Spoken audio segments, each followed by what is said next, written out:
Hello students. आज इस video में हमारे पास एक प्रॉब्लम है, जो जेई रिलेटेड प्रॉब्लम है और सर्कल चैप्टर से है। Coordinate geometry section circle chapter से है। तो पहले हम ये देखेंगे कि ये क्वेश्चन है क्या, प्रॉब्लम है क्या, वो समझेंगे। उसके बाद देखेंगे कि इसको सॉल्व कैसे किया जा सकता है। ठीक है, तो प्रॉब्लम क्या बताया है। प्रॉब्लम दिया हुआ है कि the number of rational points on the circumference of a circle having center pi, e। Pi comma ई ये दोनों ही इरेशनल नंबर्स होते हैं, ये हमको पता है। ये दो इरेशनल नंबर्स को अगर कोऑर्डिनेट मान के आप कोई एक पॉइंट लो और उस पॉइंट को सेंटर करके अगर कोई सर्कल ड्रॉ करो, तो उस सर्कल के सरकमफेरेंस के ऊपर, सरकमफेरेंस मतलब पेरीमीटर के ऊपर रैशनल पॉइंट्स कितने रह सकते हैं। ठीक है, वो हमको समझना है। अब रैशनल पॉइंट्स क्या है।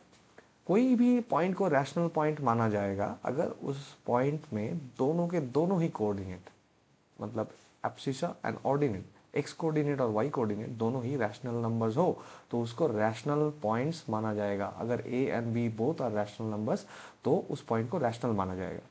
अगर ऐसा एक सर्कल आपको दिया हुआ है, तो उस सर्कल में कितने, सर्कल के सरकमफेरेंस के ऊपर कितने रैशनल पॉइंट्स हो सकते हैं। मैक्सिमम वन हो सकता है, at most one, at least two, exactly two, infinite हो सकते हैं। कि क्या हो सकता है वो हमको समझना है। तो चलिए हम ले लेते हैं हमारा वो ये जो सर्कल है, ये सर्कल हम ले लेते हैं। पाई का माई, पाई का वैल्यू होता है 3.14 एंड ई का वैल्यू होता है 2.718, है ना। तो पाई कॉमा ई मान लेते हैं यहाँ पे एक सर्कल है। तो ई मतलब पाई कॉमा ई सर्कल नहीं है, सॉरी, पाई कॉमा ई को सेंटर करके हमने एक सर्कल ले लिया। क्वेश्चन क्या बोल रहा है। क्वेश्चन बोल रहा है कि इस सर्कल के ऊपर कितने पॉइंट्स, कितने रैशनल पॉइंट्स हो सकते हैं। मतलब रैशनल पॉइंट्स कौन से होंगे, 1,1, 2,3, 5/3, 7/8, ऐसे नंबर्स को हम रैशनल नंबर्स मानेंगे, है ना।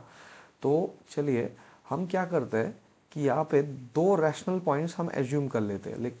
लेते हैं, एक हो गया A1 B1 और दूसरा हो गया A2 B2। ये दोनों ही रैशनल नंबर्स हैं, मतलब A1 B1 A2 B2, ये चार जो रियल नंबर्स आपको दिख रहे हैं यहाँ पे, तो ये चारों के चारों ही रैशनल नंबर्स हैं। तो इन दोनों को हम रैशनल पॉइंट्स बोल सकते हैं। तो देखिए यहाँ पे हम क्या करने की कोशिश कर रहे हैं कि ये एक कॉर्ड हो गया। अगर हम ये पूछे कि इस कॉर्ड का स्लोप कितना होगा, तो आप बता सकते हो, है ना। तो स्लोप कितना होगा, तो स्लोप होगा B2 minus B1, subtraction of y coordinate by subtraction of x coordinate, ये आपको पता होगा। तो अगर हम पूछे कि यहाँ पे एक हम परपेंडिकुलर बाइसेक्टर ड्रॉ करें, ये वाला जो परपेंडिकुलर बाइसेक्टर है, तो उस परपेंडिकुलर बाइसेक्टर का स्लोप क्या होगा। हमको पता है कि दो स्ट्रेट लाइंस अगर परपेंडिकुलर होता है, तो एक का अगर स्लोप पता हो गया तो उसका नेगेटिव रेसिप्रोकल जो होगा वही होगा दूसरा परपेंडिकुलर स्ट्रेट लाइन का स्लोप। तो इसका स्लोप क्या होगा, इसको रेसिप्रोकल ले लो, -A2 minus A1 by B2 minus B1। Okay, तो ये हो गया हमारा परपेंडिकुलर बाइसेक्टर का स्लोप। अगर हम अब ये पूछे कि इस परपेंडिकुलर बाइसेक्टर का इक्वेशन क्या होगा, तो हम क्या बोलेंगे, y माइनस परपेंडिकुलर। अच्छा, ये बताओ परपेंडिकुलर बाइसेक्टर मतलब ये तो मीट पॉइंट हो गया। इस मीट पॉइंट का कोऑर्डिनेट क्या होगा, ये A1 B1 और A2 B2 का जो मीट पॉइंट होगा, उस मीट पॉइंट का कोऑर्डिनेट क्या होगा, A1 plus A2/2 comma B1 plus B2/2, ये हो गया उसका मीट पॉइंट का कोऑर्डिनेट। तो अगर हम आपको ये पूछे कि ये जो परपेंडिकुलर बाइसेक्टर है इसका इक्वेशन बताओ, इक्वेशन क्या होगा, तो इक्वेशन क्या होगा, y माइनस जो एक पॉइंट है, एक स्ट्रेट लाइन का इक्वेशन लिखने के लिए क्या क्या ज़रूरत होता है, एक पॉइंट का कोऑर्डिनेट चाहिए होता है और उसका स्लोप मालूम होना चाहिए, है ना। तो ये पॉइंट का कोऑर्डिनेट क्या है, A1 प्लस A2/2 और B1 प्लस B2/2। तो हमारा इस परपेंडिकुलर बाइसेक्टर का इक्वेशन क्या आएगा, y minus B1 plus B2/2, ये हो गया इक्वल्स टू स्लोप, स्लोप में क्या आ रहा है, minus of A2 minus A1 by B2 minus B1 into x minus A1 plus A2 divided by 2। ये हो गया हमारा स्ट्रेट लाइन का इक्वेशन, ये हो गया हमारा परपेंडिकुलर स्ट्रेट लाइन का इक्वेशन। ये बहुत ज़रूरी है, इसी से आपको समझ में आ जाएगा क्यों। हाँ, तो ये जो स्ट्रेट लाइन है, अब देखिए ये स्ट्रेट लाइन सर्कल के सेंटर से पास हो रहा है कि नहीं। मतलब पाई कोमा ई बोल के जो इरेशनल सेंटर दिया हुआ था, सेंटर पॉइंट, ये पाई कोमा ई इस स्ट्रेट लाइन के ऊपर बैठा हुआ है। मतलब the point pi comma e lies on the perpendicular bisector. So if the point pi comma e lies on the perpendicular bisector, then it must satisfy the perpendicular bisector equation. It must satisfy the equation of perpendicular bisector. तो क्या करेंगे हम पाई comma ई को put कर सकते हैं इस equation में। पुट करने का मतलब y कोऑर्डिनेट को y की जगह पे पुट करो, x कोऑर्डिनेट को x की जगह पे पुट करो। तो चलिए पुट करते हैं। तो पुट करने पे क्या मिलेगा हम लोगों को मिलेगा e minus b1 plus b2 by 2 equals to minus a2 minus a1 by b2 minus b1 into x का कोऑर्डिनेट है pi minus a1 plus a2 by 2। Okay, अब देखिए यहाँ पे क्या क्या हुआ, यहाँ समझिए। यहाँ पे e है एक इरेशनल नंबर, ये वाला है एक रैशनल नंबर। अगर b1 b2 रैशनल है तो ये पूरा क्वांटिटी हो गया रैशनल। तो हम लोगों को पता है इरेशनल नंबर्स के साथ अगर रैशनल नंबर का सब्ट्रैक्शन किया जाए तो वो हमेशा इरेशनल ही होगा। तो ये लेफ्ट साइड का पूरा पार्ट हो गया इरेशनल नंबर, ठीक है। और जिसमें ई है, ई का मतलब डेसिमल रिप्रेजेंटेशन आपको पता है 2.718, ऐसा एक इरेशनल नंबर है।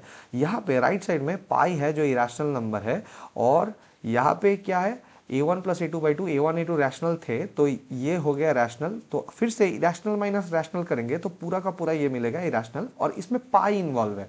तो ये वाला इरेशनल नंबर में पाई इन्वॉल्व है, और लेफ्ट साइड का ये वाला इरेशनल नंबर में ई इन्वॉल्व है। अब यहाँ पे क्या है, यहाँ पे है एक पूरा का पूरा रैशनल नंबर।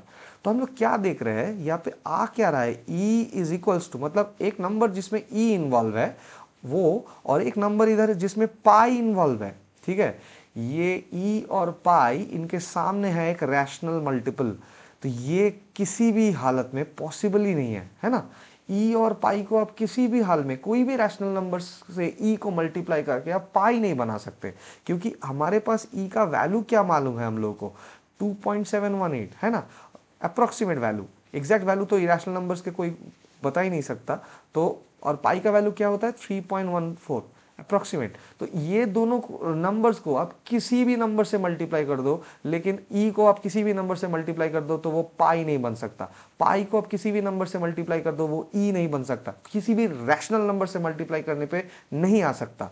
तो हमने जो स्टार्टिंग में जो अजम्पशन लिया था कि मान लो कि दो रैशनल पॉइंट्स है, दो रैशनल पॉइंट्स है जो सर्कल के सर्कमफेरेंस के ऊपर बैठा हुआ है, ये अजम्पशन ही गलत था। अगर दो पॉइंट ऐसे बैठ नहीं सकते तो दो से ज्यादा भी बैठ नहीं सकते।